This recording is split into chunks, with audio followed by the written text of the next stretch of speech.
अक्सर मुझसे अपनी वेदना कहते हो।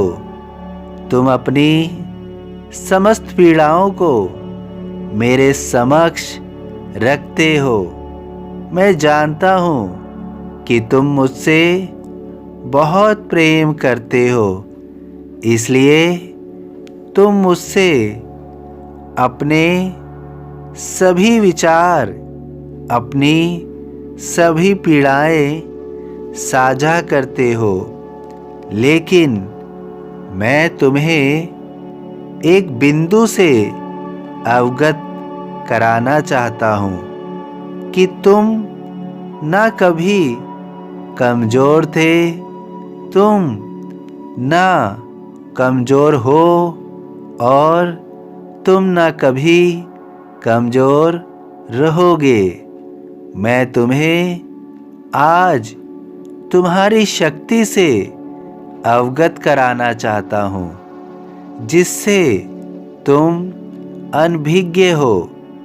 तुम्हारे अंदर ईश्वर हमेशा वास करता है।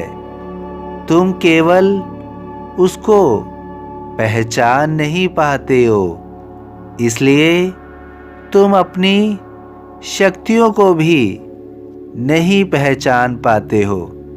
जैसे तुम्हारे पास वाणी की शक्ति है, तुम्हारे मुख से निकले प्रत्येक शब्द का अर्थ है, प्रत्येक शब्द का प्रभाव है। जब तुम मुझे अपने मुख से मेरी वंदना करते हो, जब तुम अपने मुख से किसी के लिए मधुर वचन बोलते हो, जब तुम अपने शब्दों का ज्ञान का चोला पहनाते हो, तो इन सब परिस्थितियों में तुम अपनी एक मजबूत छवि प्रस्तुत करते हो। सब तुमसे बहुत प्रभावित होते हैं, लेकिन अगर इस वाणी का गलत उपयोग होता है, जब इस वाणी में किसी के लिए कटु वचन, भद्र भाषा आदि का उपयोग करते हैं, तो हम दूसरे पर तो अपना नकारात्मक प्रभाव डालते ही हैं, बल्कि इसके साथ साथ हम स्वयं को भी दूषित करते हैं। हम अपने पूरे शरीर में विकार उत्पन्न कर देते हैं।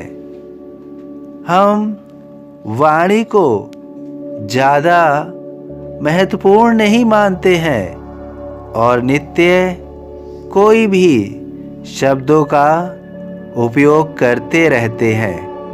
हम नहीं सोचते हैं कि इन शब्दों का समक्ष के लोगों पर क्या प्रभाव पड़ता है, या वे अपने जीवन में हमारे प्रति किस तरह की विचारधारा रखने लगते हैं। हमें अपनी वाणी पर नियंत्रण होना चाहिए और केवल मधुर शब्दों का उपयोग करना चाहिए। गलत शब्दों से हम अपने अंदर विराजे ईश्वर को भी प्रभावित करते हैं। वाणी एक ऐसी शक्ति है जिसका सदुपयोग तुम्हारे जीवन को बदल सकता है। हमें नित्य ही इसका उचित उपयोग करना चाहिए। यह हमारे जीवन के भाग्य को भी प्रभावित करता है। ये सदैव स्मरण रखिए। चढ़े समाधि की सीढ़ी पर, पैर तले दुख की पीढ़ी पर। सभी साईं भक्तों से अनुरोध है कि कमेंट बॉक्स में ओम साईं राम या अपनी कोई प्रार्थना लिखिए। वीडियो पसंद आया हो तो वीडियो को लाइक कीजिए, अन्य साईं भक्तों में शेयर कीजिए, इस चैनल को सब्सक्राइब कीजिए, बेल आइकॉन के बटन को पुश कीजिए।